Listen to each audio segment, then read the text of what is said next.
The first time Priscilla saw a ghost, she was 5. He was an old man in torn brown trousers, sitting cross-legged on her bed, humming a song she didn't know. She screamed. Her parents rushed in. The man was gone.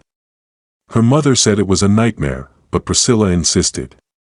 He was right there, she cried, pointing to the spot. Her father stared hard at her and said, "Don't ever say things like that again." But she couldn't help it. The ghosts kept coming. Some passed by quietly. Others stayed, begging her to help. When she turned 10, her parents took her to a prophet.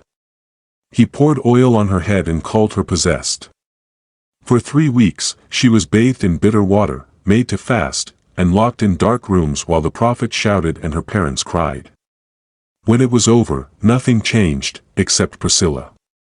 She stopped talking about the ghosts. Even her best friend, Ngozi, left her. One afternoon after school, Priscilla had whispered to her about a woman in a wrapper that no one else could see. Ngozi stepped back slowly, her eyes wide with fear. "Don't ever talk to me again," she said. So, Priscilla learned to lie. She learned to smile like everything was fine.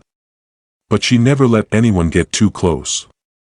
The spirits always showed up, even when she didn't want them to. And when they realized she could see them, they talked. Loud. Desperate. Demanding.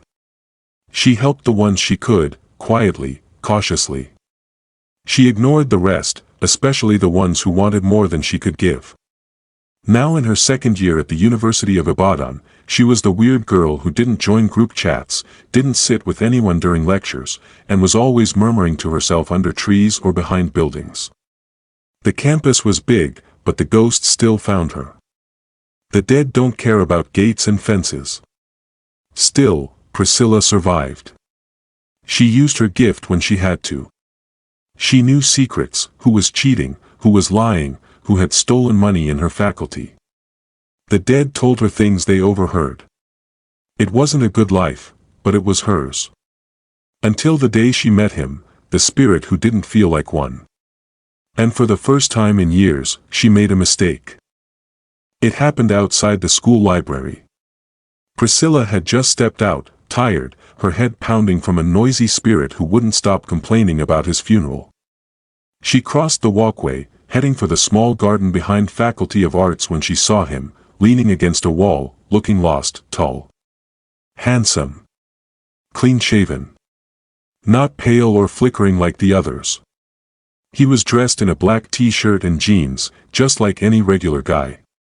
But there was something in his eyes, confusion, fear. He looked up at her and asked, "Please, do you know where this is?" She blinked. "This is the University of Ibadan." He looked around again. "That's in Nigeria, right?" Now she frowned. "You don't know where you are."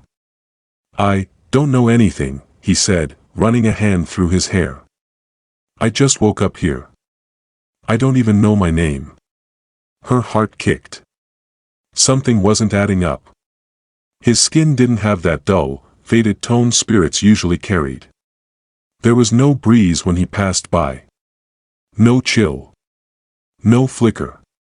He looked, and felt, real. But he wasn't. She tested him.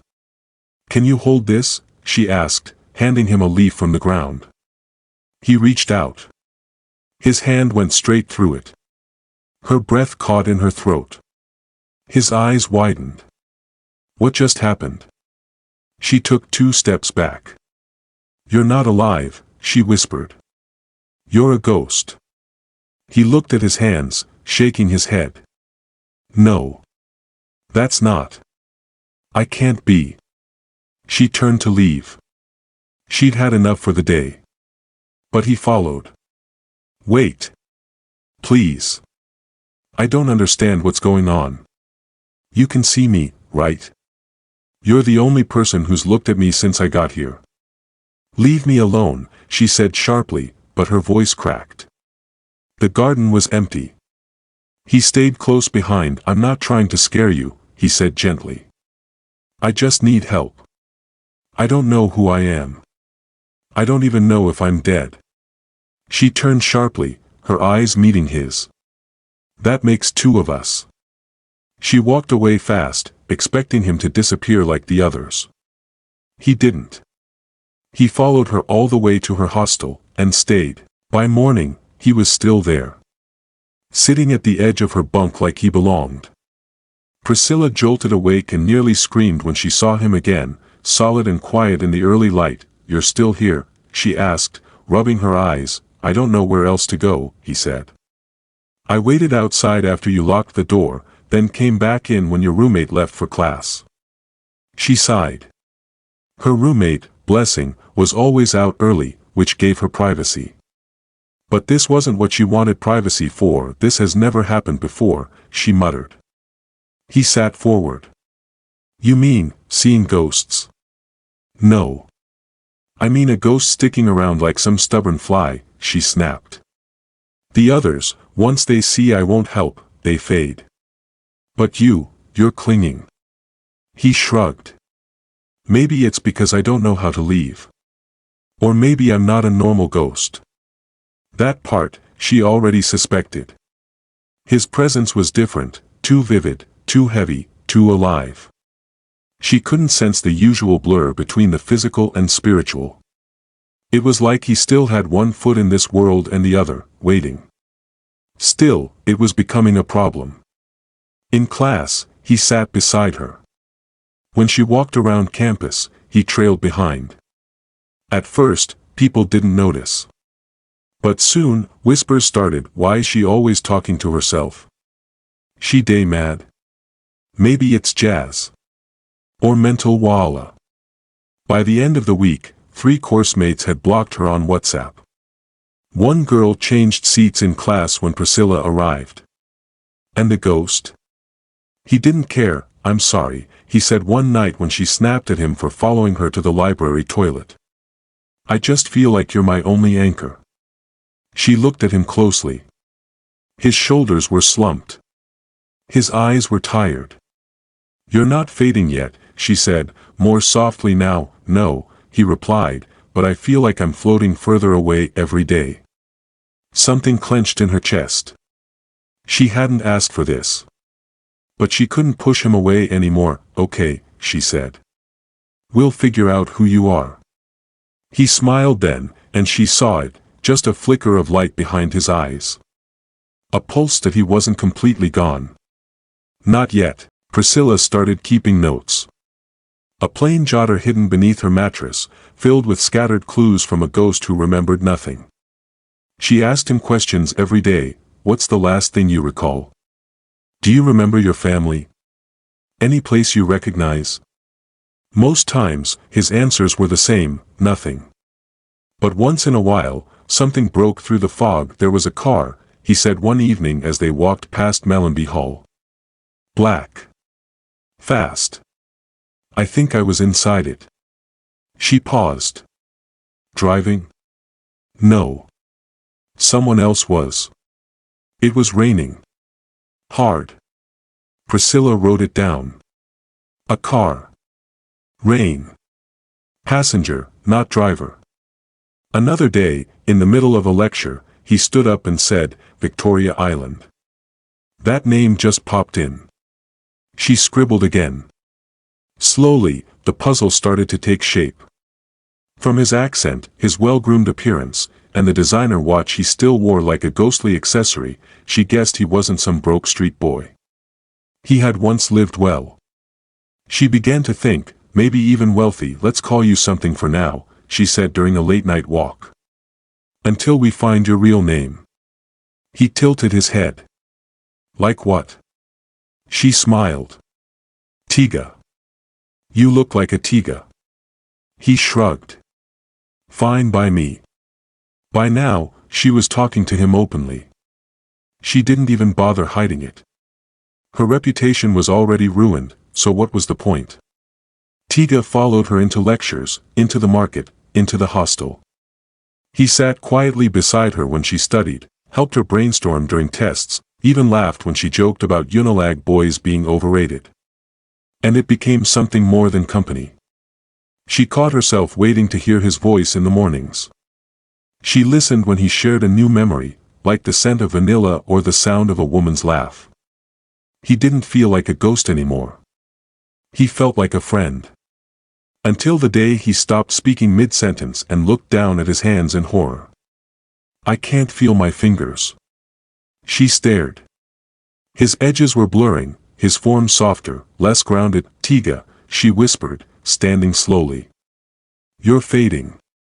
He looked at her with panic in his voice. "I think I'm dying." Again.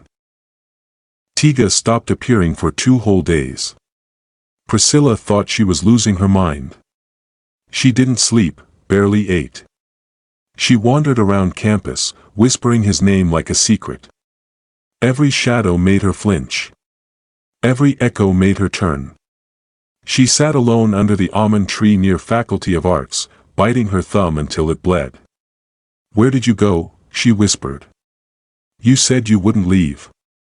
And then, just before sunset on the 3rd day, he was there, sitting beside her like he'd always been. But different. Dimmer. Almost see-through. "Tiga." She reached out. Her hand passed through his arm, but he smiled faintly. "I thought I was gone," he said. "I was floating. Like, in water. And then I heard you calling." Tears burned behind her eyes. "You're fading. It's getting worse." "I know," he said quietly. "But I remembered something." She leaned in. "My name," he said. "My real name. I think it's Tosin. Tosin Alade." She froze.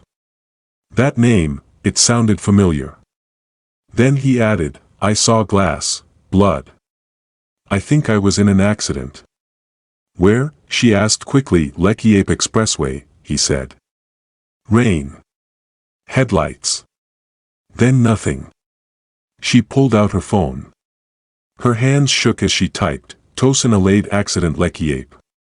Dozens of news links popped up, young tech mogul in coma after fatal car crash. Headlines.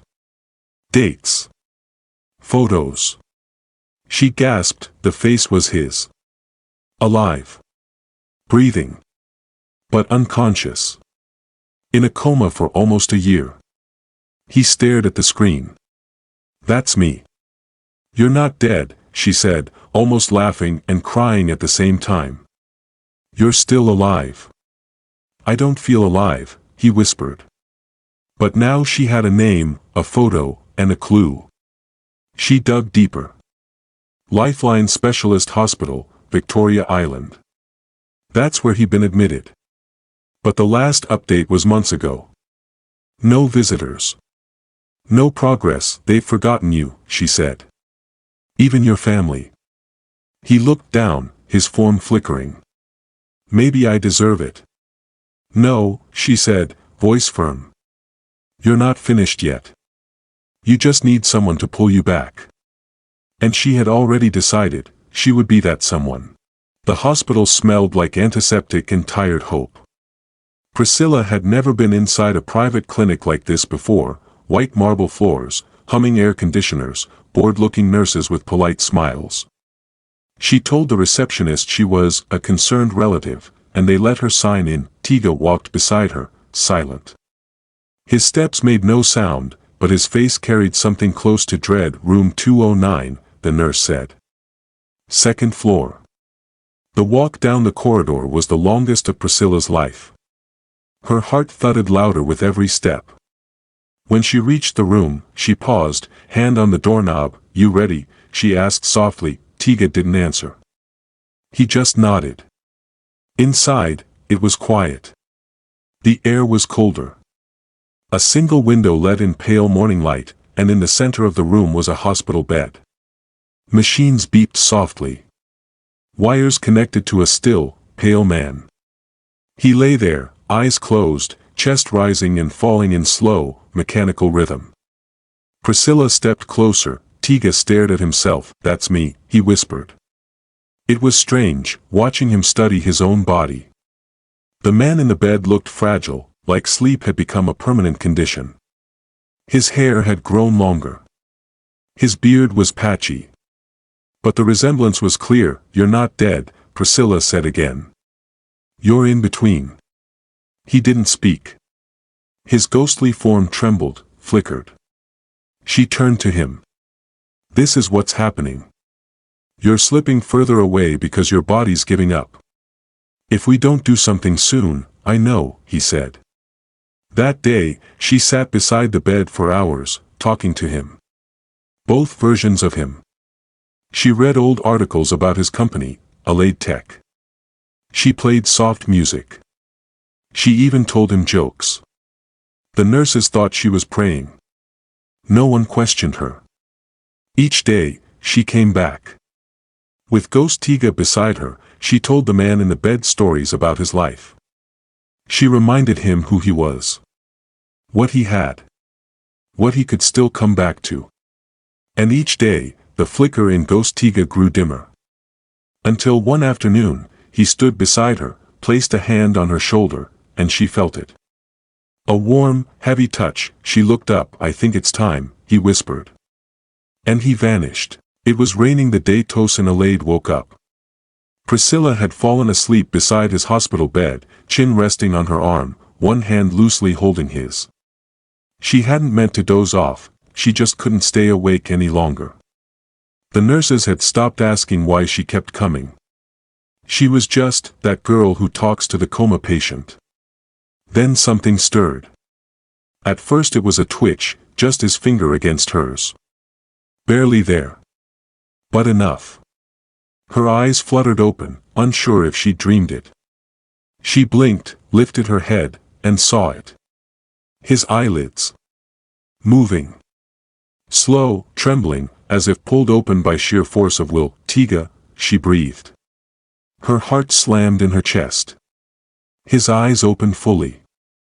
Dark. Clouded with confusion. She stood, gripping the edge of the bed. "Tosin, can you hear me?"